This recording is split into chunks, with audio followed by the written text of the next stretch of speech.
అనేకమైన మీటింగ్లో మాట్లాడాడు.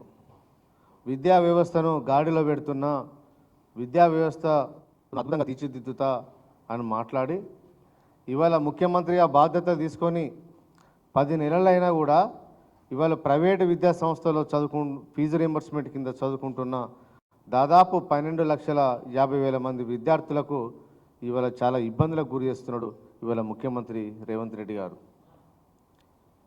అధికారంలోకి రాకముందు ఒక గ్రీన్ ఛానల్ని ఏర్పాటు చేస్తాం, ఈ రాష్ట్రంలో పెండింగ్లు ఉన్న కాలేజీలకు ఇవ్వాల్సిన ఫీజు రీయింబర్స్మెంట్ బకాయిలు మొత్తం ఒకేసారి ఇచ్చేస్తాం, దానికోసం గ్రీన్ ఛానల్ని ఏర్పాటు చేసి విద్యా కళాశాలకు యాజమాన్యాలకు బకాయిలని చెల్లిస్తామని చెప్పి మాట్లాడిన రేవంత్ రెడ్డి గారు ఇవాళ 10 నెలలు గడిచినా కనీసం ఒక నయా పైసా కూడా ఇవాళ కాలేజీలకు విడుదల చేయకపోవడం వల్ల చాలామంది విద్యార్థులు ఇవాళ ఇబ్బందులు గురవుతూ ఉన్నారు.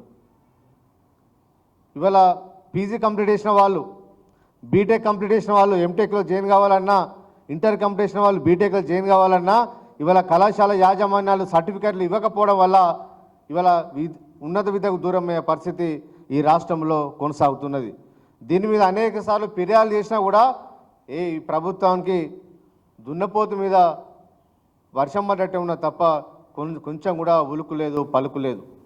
ఇవాళ ప్రైవేట్ కళాశాల యాజమాన్యాలు విద్యార్థులను వేధిస్తూ ఉన్నారు. సర్టిఫికెట్లు ఇవ్వమంటే ఫీజు రీయింబర్స్మెంట్ రాలేదు కాబట్టి మీరు డబ్బులు ఇచ్చి మాత్రమే సర్టిఫికెట్లు తీసుకోపోండి అని చెప్తే ఇవాళ అప్పులు వేసుకొని ఆస్తులు కుదబెట్టుకొని ఇవాళ డబ్బులు తీసుకొచ్చి ఇవాళ కాలేజీలలో కట్టుకొని ఇవాళ సర్టిఫికెట్లు తీసుకొని ఇవాళ ఉన్నత విద్యలో జాయిన్ అయ్యే పరిస్థితి వాళ్ళ ఈ రాష్ట్రంలో కనిపిస్తుందంటే ఈ ప్రభుత్వం చాలా విద్యార్థుల పట్ల, పేద విద్యార్థుల పట్ల దుర్మార్గంగా ఇవాళ వేస్తున్నట్టుగా ఇవాళ చాలా స్పష్టంగా కనిపిస్తూ ఉన్నది. ఇవాళ విద్యాశాఖ మంత్రి లేకపోవడం వల్ల విద్యా వ్యవస్థ మీద కనీసం ఒక రివ్యూ మీటింగ్ కూడా ఇవాళ ముఖ్యమంత్రి గారు పెట్టడం లేదు. కనీసం ఇవాళ విద్యా కమిషన్ ఏర్పాటు చేసిరు, విద్యా కమిషన్ ఏర్పాటు చేసినా ఇంతవరకు విద్యా కమిషన్ ఇవాళ జాడ లేదు. ఇవాళ విద్యా వ్యవస్థను చాలా ప్రక్షాళన చేస్తా మేధావినని మాట్లాడిన ఆకునూరి మురళి గారు ఇవాళ విద్యా కమిషన్ చైర్మన్ అయిన తర్వాత ఎక్కడ వేయండో ఇవాళ ఎవరు తెలియలేని పరిస్థితి. అదే ప్రైవేట్ విద్యా వ్యవస్థ కళాశాలలో, కార్పొరేట్ కాలేజీలైన నారాయణ, శ్రీ చైతన్య కళాశాల లోపల చాలా ఇబ్బందులకు గురవుతుందని చెప్పి విద్యార్థులందరూ ఇవాళ మహిళా కమిషన్కు రిప్రజెంటేషన్ ఇచ్చుకోవాల్సిన పరిస్థితి ఏర్పడ్డది.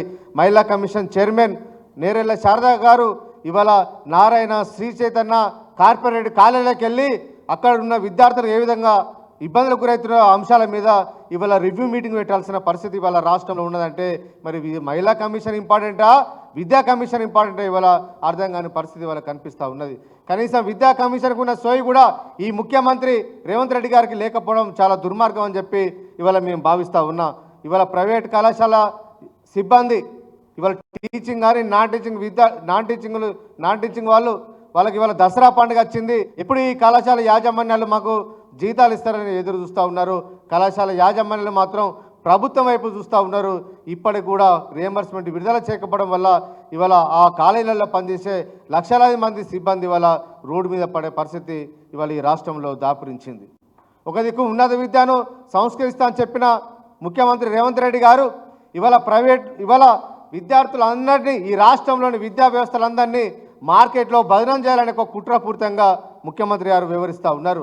ఇవాళ కాలేజీ లోపల, బీటెక్ కళాశాల లోపల చదువుతున్న విద్యార్థులందరూ ఇవాళ గంజాయి తాగుతున్నారని చెప్పి ఈ రాష్ట్రంలో ఉన్నత విద్య చదువుతున్న విద్యార్థుల మీద ఇవాళ అభాండాలు మోపే కార్యక్రమాన్ని రేవంత్ రెడ్డి గారు చేపడతా ఉన్నారు. నిజంగా మీ దగ్గర ఎలాంటి ఆధారాలున్నాయి?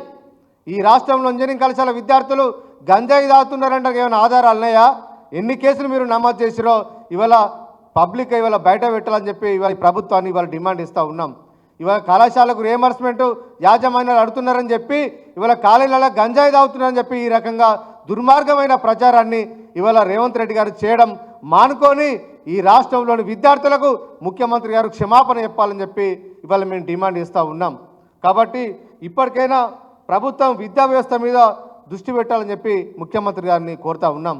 ఇవాళ మహిళా కమిషన్ చైర్మన్ గారు కూడా మేము కోరుతూ ఉన్నాం, ఒక కార్పొరేట్ కళాశాల మాత్రమే మీరు తిరగడం కాదు, ఇవాళ ఈ రాష్ట్రంలో గురుకులాలు ఉన్నాయి. చాలామంది అమ్మాయిలు ఇవాళ ఎస్సీ గురుకులం, బీసీ గురుకులం, మైనారిటీ గురుకులాల లోపల కనీస వసతులు లేక ఇబ్బందులకు గురవుతున్న విషయాన్ని ఇవాళ మహిళా కమిషన్ ఎందుకు వాటిని సందర్శించని చెప్పి ఇవాళ మేము ప్రశ్నిస్తూ ఉన్నాం.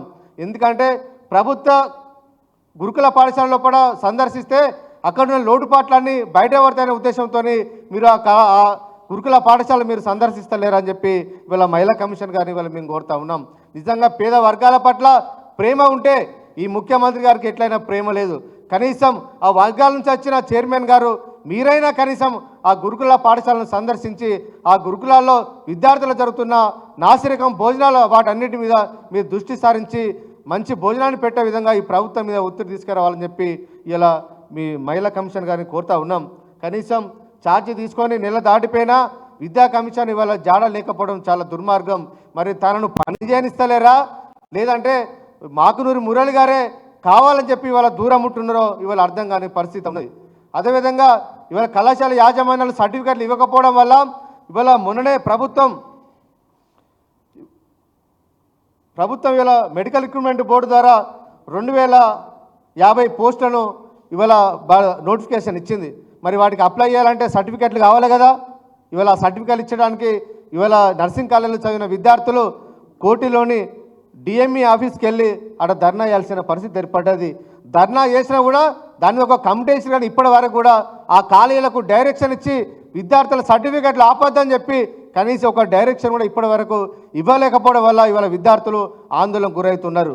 ఈ నెల 14 తారీఖు వరకే ఇవాళ ఈ మెడికల్ ఉద్యోగాలకు అప్లై చేసుకుంటానికి ఇవాళ చివరి తేదీ ఉన్నది కాబట్టి ప్రభుత్వం ఇప్పటికైనా దృష్టి సారించి విద్యార్థులకు ఇవ్వాల్సిన సర్టిఫికెట్లను ఫీజు రియంబర్స్మెంట్ పెండింగ్ వాటికి సంబంధం లేకుండా సర్టిఫికెట్లు ఇచ్చే విధంగా ఇవాళ కళాశాలలకు ఇవాళ డైరెక్షన్ ఇవ్వాలని చెప్పి ఇవాళ రాష్ట్ర ప్రభుత్వాన్ని ఇవాళ డిమాండ్ ఇస్తూ ఉన్నాం. ఇవాళ చాలా విద్యార్థులు ఇవాళ మేదీపట్నం నైటింగిల్ నర్సింగ్ కాలేజ్ విద్యార్థులు కూడా ఇవాళ ధర్నా చేయడం జరిగింది. కాబట్టి ప్రభుత్వం దూరదృష్టితో ఆలోచించి విద్యార్థులకు ఇబ్బంది పెట్టద్దని చెప్పి ఇవాళ కోరుకుంటూ ఈ పెండింగ్లో ఉన్న దాదాపు 6,000 రూపాయల రియంబర్స్మెంట్ను వెంటనే విడుదల చేసి ఈ పేద విద్యార్థులను ఆదుకునడానికి కళాశాలను ఆదుకుంటానికి కళాశాలలో చిన్న చిన్న ఉద్యోగులు పనిచేస్తున్న ఉద్యోగులను ఆదుకుంటానికి ప్రభుత్వం విడుదలని చెప్పి ఈ ప్రభుత్వాన్ని మేము డిమాండ్ చేస్తూ ఉన్నాం. అదేవిధంగా బీసీలకు సెర్చ్ కమిటీ ఇచ్చారు. ఇప్పటి వరకు కూడా కనీసం ఆ సెర్చ్ కమిటీ కూర్చునబెట్టలేదు. బీసీలు మాత్రం నియమించలేదు. బీసీలు లేకపోవడం వల్ల అధికారుల పాలనతోని విశ్వవిద్యాలయ లోపల ఇవాళ పాలనంతా అస్తవ్యస్తంగా ఇవాళ జరుగుతూ ఉన్నది. త్రిపుల్ బాసర్లో నెలల కొద్ది విద్యార్థులు అక్కడ ఆందోళన చేపట్టినా కనీసం రాష్ట్ర ప్రభుత్వం దృష్టి పెట్టలేదు.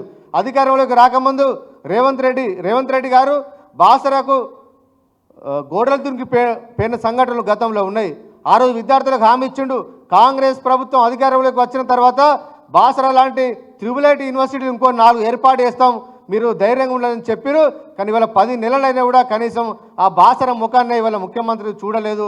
కనీసం అధికారులతోనే ఒక ప్రత్యేకమైన కమిటేషన్ అయినా ఆ బాసర విద్యార్థుల సమస్యల పరిష్కారం కోసం ఈ ప్రభుత్వం పనిచేస్తారంటే విద్యా వ్యవస్థను నాశనం చేయాలనే ఒక కుట్రపూరితంగా ఈ ప్రభుత్వం వివరిస్తున్నట్టుగా కనిపిస్తుంది. కాబట్టి ఈ విద్యార్థుల పట్ల పక్షపాత ధోరణి విడనాడాలని చెప్పి ఈ ప్రభుత్వాన్ని ఇలా మేము డిమాండ్ ఇస్తూ ఉన్నాం. అదేవిధంగా ఓవర్సీస్ స్కాలర్షిప్లు చాలామంది పేదవ విద్యార్థుల కోసం గతంలో కేసీఆర్ గారు బీసీల కోసం, ఎస్సీల కోసం, మైనార్టీల కోసం ఫీజు రియంబర్స్మెంట్ పథకాన్ని పెట్టి ఇవాళ ప్రతి సంవత్సరం ఆగకుండా వాళ్ళందరికీ ఫీజు రియంబర్స్మెంట్ ఓవర్సీస్ పథకాన్ని అమలు చేస్తే ఈ ప్రభుత్వం వచ్చిన తర్వాత ఇంతవరకు కూడా దాని మీద ఎలాంటి నిర్ణయం తీసుకోకపోవడం వల్ల చాలామంది విద్యార్థులు విదేశ విద్యకు దూరమయ్యే పరిస్థితి ఉన్నది. కాబట్టి ముఖ్యమంత్రి గారికి ఏమన్నా ప్రేమ, దయా, కరుణ ఉంటే వెంటనే వీటి మీద దృష్టి సారించి ఒక ఉన్నత స్థాయి మీటింగ్ను కండక్ట్ చేసి ఈ ఫీజు రియంబర్స్మెంట్ను విడుదలేసి మిగతా విద్యారంగ సమస్యలు పరిష్కరించాలని చెప్పి ఈ ప్రభుత్వాన్ని డిమాండ్ ఇస్తూ ఉన్నాం.